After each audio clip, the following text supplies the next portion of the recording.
2, go. I am delighted to hear that the Supreme Court has given me protection from arrest. I am deeply grateful to the Supreme Court for also upholding my constitutional right to report and broadcast, and for defending my freedom of expression and my freedom as a journalist. As you all know, there have been over 150 FIRs that have been filed by the Congress party in a clear attempt to intimidate me and my network from reporting, especially on the Palghar incident.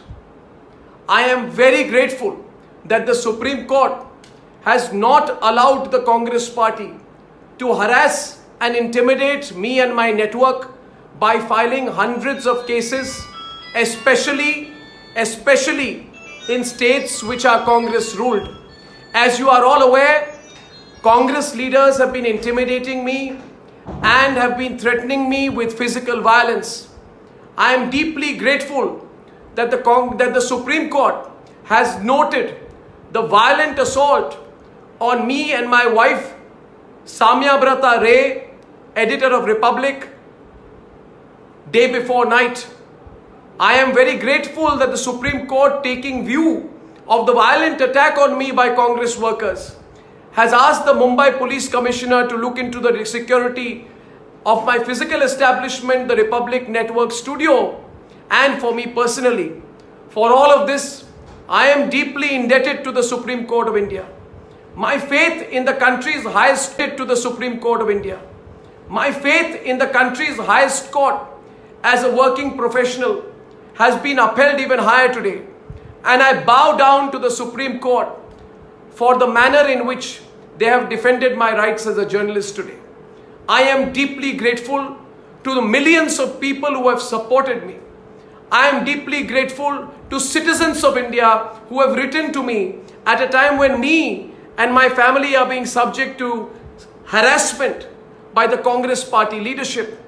And I request the Congress party leadership to reconsider its path of trying to coerce and intimidate a journalist in the line of duty, to take things out of context and to use wrong and fake social media handles to intimidate me.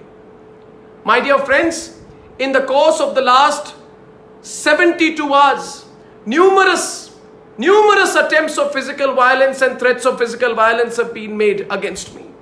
My phone number is being circulated by people associated with that political party, and I am being attacked and abused constantly on a daily basis. I can share the details of the people who on the phone have been abusing me and attacking me. And I just want to tell all of them, this kind of hate and intimidation can never win. It has never won, and it will never win in an independent country. I am not going to be cowed down by the physical violence, by the threats, and with the abuse. It will make my resolve to report independently even firmer.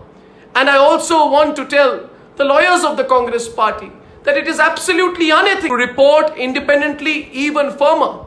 And I also want to tell the lawyers of the Congress party that it is absolutely unethical to take a 30-second clipping out of 100 hours of programming and have the temerity to raise these, misrepresent, change the context, and try and vilify an individual or an organization. I am grateful to all the media bodies, to my fellow journalists, to people from all across the country, to people from every part of the country. I am deeply grateful for your love and support. We will continue to report fearlessly, and once again, I thank you all for your strong support, which means the world to me. I carry that support in my heart, and it makes me stronger every day, and especially at this point. As one Indian to another, I thank you all. And once again, I thank the Supreme Court of India for defending me at this time.